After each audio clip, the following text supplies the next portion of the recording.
While we lived with my father's parents, my maternal grandmother came over every day to help with our care. Both our grandmothers became, in effect, Steve's and my surrogate mothers.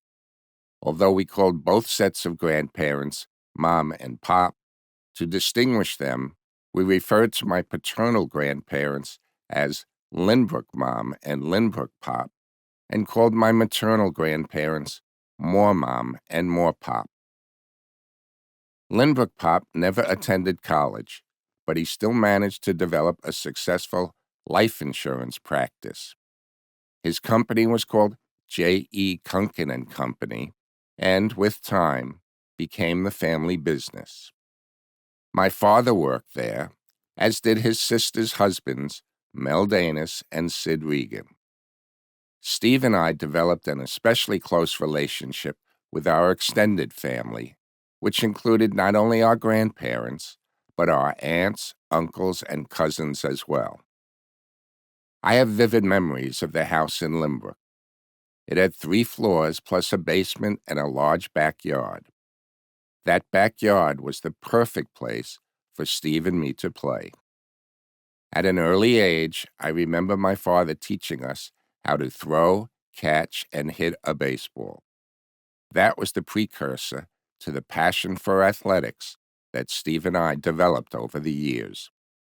Steve and I shared a bedroom on the 2nd floor. I suppose as a result of our mother dying while we were so young, and being raised with our grandparents, Steve and I formed a particularly strong bond. I do know for sure that we did everything together, and my brother has always been my best friend. My time in that house was filled with day-to-day routine activities rather than dramatic events, but I distinctly remember feeling loved and secure there. We lived with Lynbrook Mom and Lynbrook Pop until I was almost 5. That was when my father married his second wife, Janice. Janice had been recently widowed. She had 2 children from her first marriage, Alan, who was 9 months younger than me, and Hope, who was 1.5 years old. My father bought a house for the 6 of us on Freeman Avenue in an undeveloped part of Oceanside. Unfortunately, my father's marriage to Janice was not a happy one. They argued about everything. Even though my father adopted Alan and Hope, we never really seemed like a family. The atmosphere in the house was often so charged, I couldn't wait to get away. Fortunately, both sets of our grandparents lived close by, and Steve and I spent a lot of time visiting with them.